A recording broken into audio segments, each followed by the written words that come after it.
Hi hello welcome to TV24.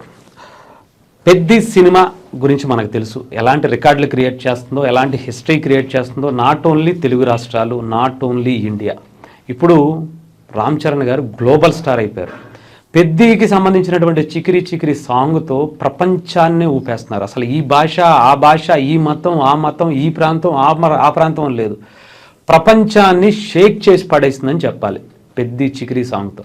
అలాంటి cinema ఇప్పుడు మన Telugu cinema only not only Peddi వారణాసితో ఒక గ్లోబల్ స్టార్కి వెళ్ళిపోయారని చెప్పాలి, గ్లోబల్ స్థాయికి వెళ్ళిపోయారని చెప్పాలి. ఎవరో రాజమౌళి గారు కావచ్చు, వారణాసి సినిమా యూనిట్ అందరూ. ఎందుకు అంటున్నానంటే రీసెంట్గా వారణాసికి సంబంధించినటువంటి మాట ఆస్కార్ లెవెల్లో ఎన్నో అవార్డులు కొల్లగొట్టి అంతర్జాతీయ స్థాయిలో అంటే ప్రపంచ స్థాయిలో నంబర్ 1 పొజిషన్లో ఉన్నటువంటి డైరెక్టర్ జేమ్స్ కెమెరన్ ఆయన నోట మాట్లాడినటువంటి మాట, వారణాసి సినిమా ఎలా ఉంది, ఎలా జరుగుతుంది షూటింగ్, నేను మీ షూటింగ్ చూడాలనుకుంటున్నా అని చెప్పి మాట్లాడినటువంటిది. నేను కుదిరితే కొన్ని సీన్స్ కూడా మీకు డైరెక్ట్ చేయాలనుకుంటున్నా, షూట్ చేయాలనుకుంటున్నానని రాజమౌళి గారి పర్మిషన్ అడిగారు. ఇవన్నీ ఎందుకు చెప్తున్నానంటే ఇంత అంతర్జాతీయ స్థాయిలో మన తెలుగు సినిమా ఖ్యాతి ఎక్కడో హాలీవుడ్ స్టార్, మన హాలీవుడ్ యాక్టర్స్, హాలీవుడ్ డైరెక్టర్లు మన తెలుగు సినిమాని, మన తెలుగు డైరెక్టర్ని, మన తెలుగు హీరోల్ని అంతలా పొగుడుతూ ఇక్కడ ఏం జరిగినా సరే విశ్వవ్యాప్తంగా ప్రాచుర్యం పొందుతుంటే మన తెలుగులో ఉన్నటువంటి కొందరు కల్ప్రిట్స్ అనాలా, కలుపు మొక్కలు అనాలా, సన్నాసులు అన్నారా, వెధవలు అనాలా, ఇంకా వీళ్ళ కడుపు కన్నం తింటున్నారా, ఏం తింటున్నారో నాకైతే తెలియట్లే. కొందరు పెద్ది గురించి కుట్ర, ఇంకొందరు వారణాసి గురించి కుట్ర. సినిమా అసలు రిలీజే అవ్వలేదు, చెప్పాలంటే సినిమా షూటింగే అవ్వలేదు వారణాసి సినిమా, దాని మీద కుట్ర. పెద్దికి సంబంధించినటువంటి సినిమా ఎప్పుడో ఇంకా షూటింగ్ జరుగుతూనే ఉంది, ఆ సినిమాకి సంబంధించి ఇంకా జరుగుతూనే ఉంది, దాని గురించి కూడా కుట్ర. ఏంటి అనేది మీకు ఒకసారి ఒక ఆడియో వినిపిస్తా. ఈ కుట్ర దేనికి సంబంధించింది అనేది మీకు ఒకసారి క్లారిటీ వచ్చేటువంటి పరిస్థితి ఉంటుంది. కాదు, మీకు పెద్ద సినిమా స్టోరీ తెలుసా? నాకు తెలుసు. ఎట్లా తెలుసు? లీక్ చేయకండి, నా మీద కేసేస్తారు చేస్తారు. But after listening to the story మీకే అనిపిస్తుంది అది చెప్పండి. థింక్ బాగుంటది అలా అనిపించింది డౌట్. ఏంటి ఇలా ఈ స్టోరీతో నువ్వు ఈ సినిమా తీస్తున్నావు, మళ్ళీ ఆ చిక్రీలు గిక్రీలు అని పెట్టి కదా. ఇంకొకటి వినిపిస్తా, వారణాసి గురించి ఇంకొక రివ్యూవర్ మాట్లాడింది. Varanasi very well could be the first flop for Rajamouli అంటాను నేను అఫీషియల్లీ. వారణాసి ఫస్ట్ ఫ్లాప్ అవుద్దేమో అనిపిస్తుంది నాకు రాజమౌళి గారికి అని ఇంకొక రివ్యూవర్.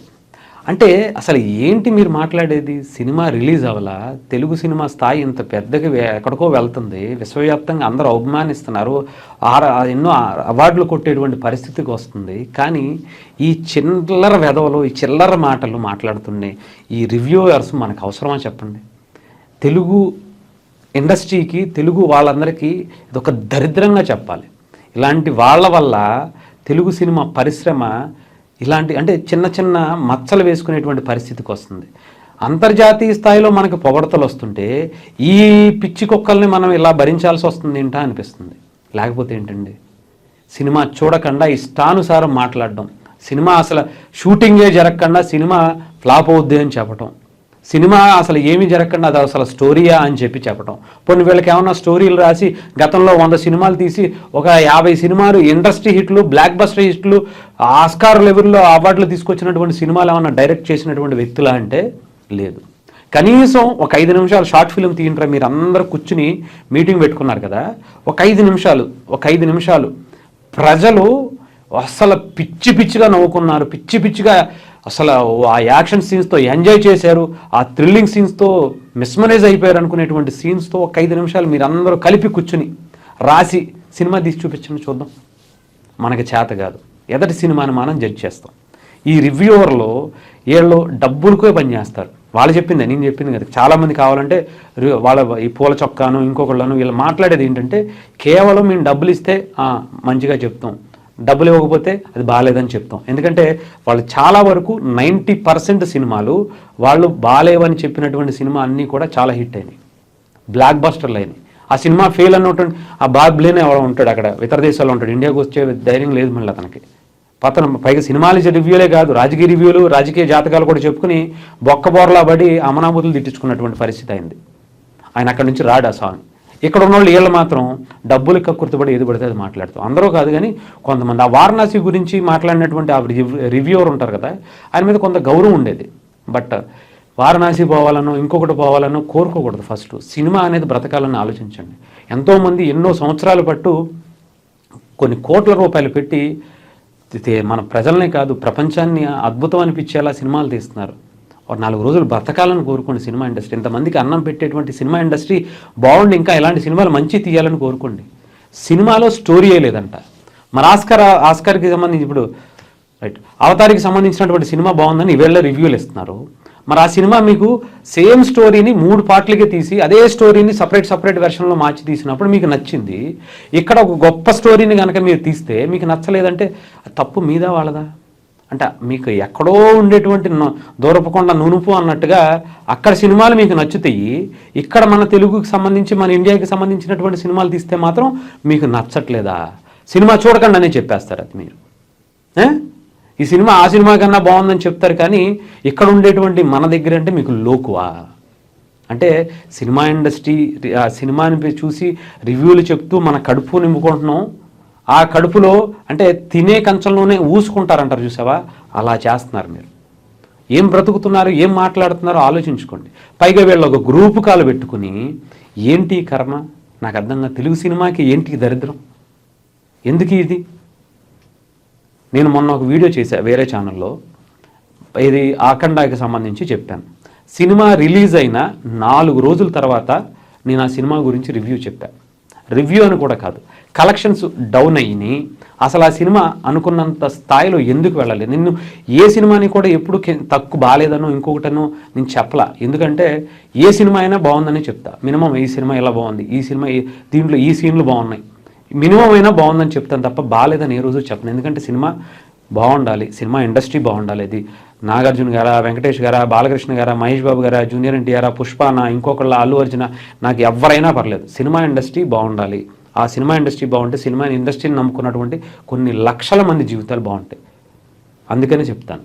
అఖండ సినిమాకి సంబంధించి నేను ఎందుకు ఆ విషయం చెప్పానంటే, వాళ్ళు చాలా ఎక్స్పెక్ట్ చేశారు అభిమానులు. ఫస్ట్ రిలీజ్ డేట్ అయినప్పుడు చాలా డబ్బులు వేస్ట్ చేసుకున్నారని చెప్పాలి. వాళ్ళ అభిమానులు తర్వాత కొంచెం దాని మీద ఎక్స్పెక్టేషన్స్ ఇంకా పెంచాల్సింది పోయి సినిమా ప్రమోషన్స్ ఆపేశారు ప్రొడ్యూసర్లు. తర్వాత ఆ సినిమా రిలీజ్ డేట్ ఎప్పుడవుద్దో కూడా సరిగ్గా అనౌన్స్ చేయనటువంటి పరిస్థితి. సరే అయిపోయిన తర్వాత ఆ డైరెక్టర్ గారు ఆ సినిమాని తీసినటువంటి విధానాన్ని చూస్తే ఏదో చెయ్యాలి కదా, పోవాలి కదా, ఎలివేషన్స్ పెట్టేసి మసిపూరిసి మారేడికాయని చేసేసి ఒక అద్భుతమైనటువంటి యాక్టర్ ఉన్నారు, బాలకృష్ణ గారు లాంటి పర్ఫార్మర్ ఉన్నారు.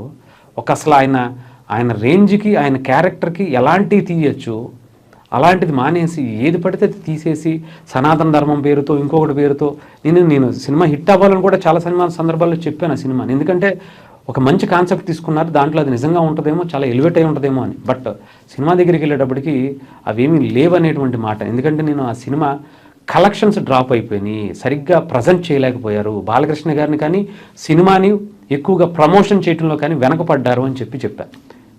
సోమవారం వచ్చేటప్పటికి కంప్లీట్ డ్రాప్ అయిపోయింది సినిమా. దీనికి కారణం ఎవరంటే ప్రొడ్యూసర్లు, డైరెక్టర్ అని చెప్పారు.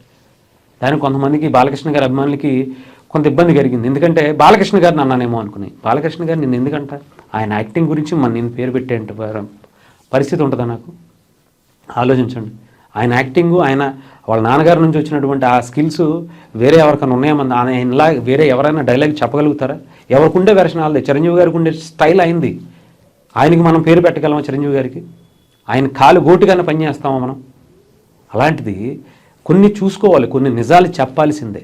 అంతేగాని సినిమా చూసిన తర్వాత ఒక 4 రోజుల తర్వాత చెప్తే పర్లేదు, కానీ అసలు సినిమా రిలీజ్ అవ్వకుండానే, సినిమా షూటింగ్ కూడా అవ్వకుండానే చెప్తున్నారు వీళ్ళు. ఇంత దారుణమా? ఇంత దిగజారిపోవాలా? వీళ్ళు మనం భరించాలా మన తెలుగు సినిమా ఇండస్ట్రీ?